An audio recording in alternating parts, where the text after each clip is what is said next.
You're not imagining it. Dating feels harder than ever. Maybe you downloaded Tinder, Hinge, Bumble, or some other app after a breakup, or because a friend said, just try it. What's the worst that could happen? So you tried, you swiped, you matched. Maybe you even went on a few dates. But instead of butterflies, you found yourself feeling tired, disconnected, kinda over it. If that's where you're at right now, you're definitely not alone.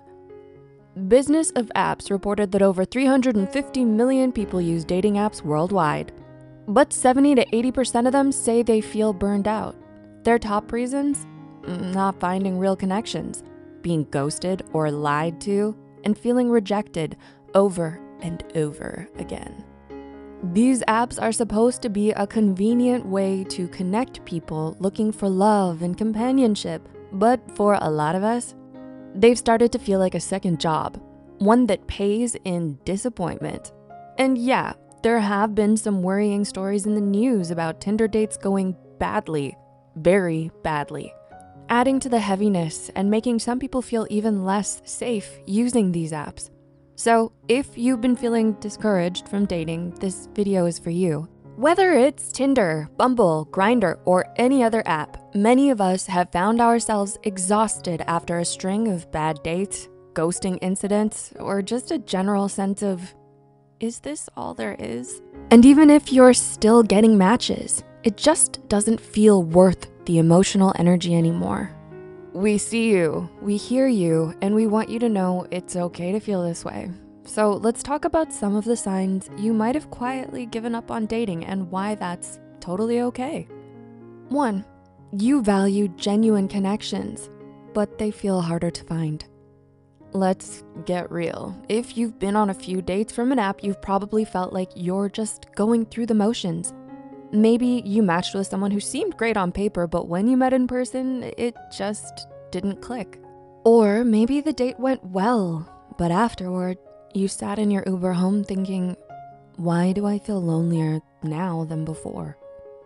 You're not imagining that. Dating apps make it easy to swipe based on photos and bios, but what they don't capture? The little things that make someone feel real, like the way they laugh at your bad jokes or the look they give you when you share something vulnerable.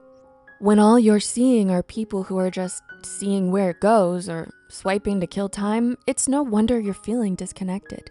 You're not broken for wanting more, you just want something real, and honestly, that's a good thing. 2, you wanna be seen for who you truly are. Putting yourself out there on apps can feel like you're constantly auditioning for a part you're not even sure you want. You've got your carefully chosen photos, your catchy bio, but it still feels like a performance, right? And it's exhausting. A lot of people feel that way. Around 18 to 20% of users say they're burned out because of this exact thing. When you feel like you have to sell yourself just to get noticed, dating apps stop feeling fun and start to feel like a never-ending audition. You may catch yourself wondering, did I say the right thing? Was I interesting enough? Did I seem chill, but not too chill? It's no wonder you've pulled back. You're not asking for too much, you just wanna be seen for who you really are. Not your photos, not your job title, just you. 3, you've been ghosted. A lot. And if that wasn't enough, there's ghosting, the classic. You meet someone, the conversation's flowing, you think, hey, maybe this could actually go somewhere, and then silence. No explanation, no, hey, I'm just not feeling this. It's just nothing. It's not just annoying, it's emotionally exhausting and painful. And after enough of these vanishings, you start to expect it, even if you don't want to. Studies show ghosting is one of the top reasons people quit dating apps because it leaves you second guessing yourself. Was it something you said? Were you too much? Not enough? The more it happens, the more tempting it is to just stop trying altogether. And honestly, that makes a lot of sense. 4, you're tired of the same old conversations. So, what do you do for fun? What kind of music do you like? Do you have any pets? You probably caught yourself autopiloting these conversations, right? Dating app chats can feel like you're stuck in the same script, reading off the same questions with every match, trying to add some flair, but it's just flat. You want conversations that go deeper, that feel like you're actually connecting, not just swapping surface level facts. When the conversations feel like job interviews, it's only natural to start wondering, why am I even doing this? 5, you've been let down too many times. And let's be honest, maybe you've been hurt before. Maybe you've been ghosted, rejected, or led on. Maybe you've been on those dates where you thought this could be something, but it wasn't. And after enough disappointments, the walls start to go up. The hope fades into the background. You tell yourself, dating apps are just for hookups or temporary connections anyway. Because protecting your heart feels safer than opening up, only to get let down again. And that's okay, that's a natural response. 6, you're protecting yourself, and that's okay.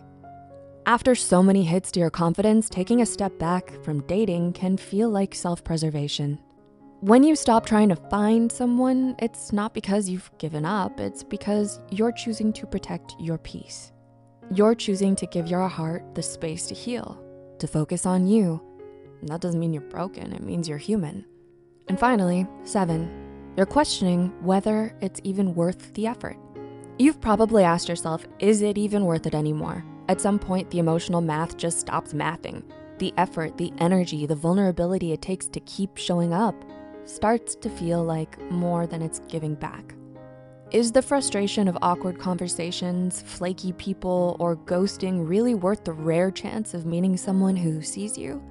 And if lately your honest answer has been, no, it's not, that's valid. It's not giving up, it may just be some clarity. Sometimes stepping back isn't a failure of hope, it's recognizing that your time, your energy, and your peace of mind are worth protecting. Dating burnout is real, and you're allowed to take a break. You're allowed to want deeper and more meaningful connections. You're allowed to step back until dating feels like something you want to do, not something you have to do. Trust your gut, honor where you're at, and remember there's no one right way to approach dating. And if you're feeling stuck or want to explore your patterns, there's no shame in reaching out to a dating coach or a therapist. Sometimes having someone help you untangle the feelings can give you clarity.